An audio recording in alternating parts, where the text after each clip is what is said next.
İmom Azam aytgan ekanlar, pulni yomon ko'raman degan odam yo jinni yo yolg'onchi degan ekanlar.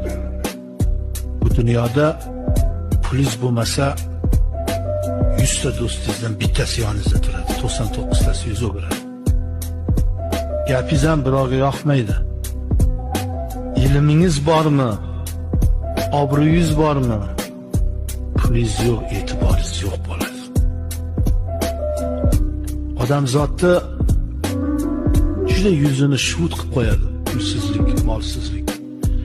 Birdan yaxshi pul topib turgan odamdan birdan ketib qolsa, ba'zilar aytadi, pul bu. Xo'p, sen o'zing bir pulsiz odamni e'tiborga qanday olasan, u puldorni qanday e'tiborga olasan? Ko'p gapiraverma. Masalan, bir boyvachcha odamga qanaqa muomalada bo'lasan, u pul so'rab kelgan odamga qanaqa muomala bo'ladi?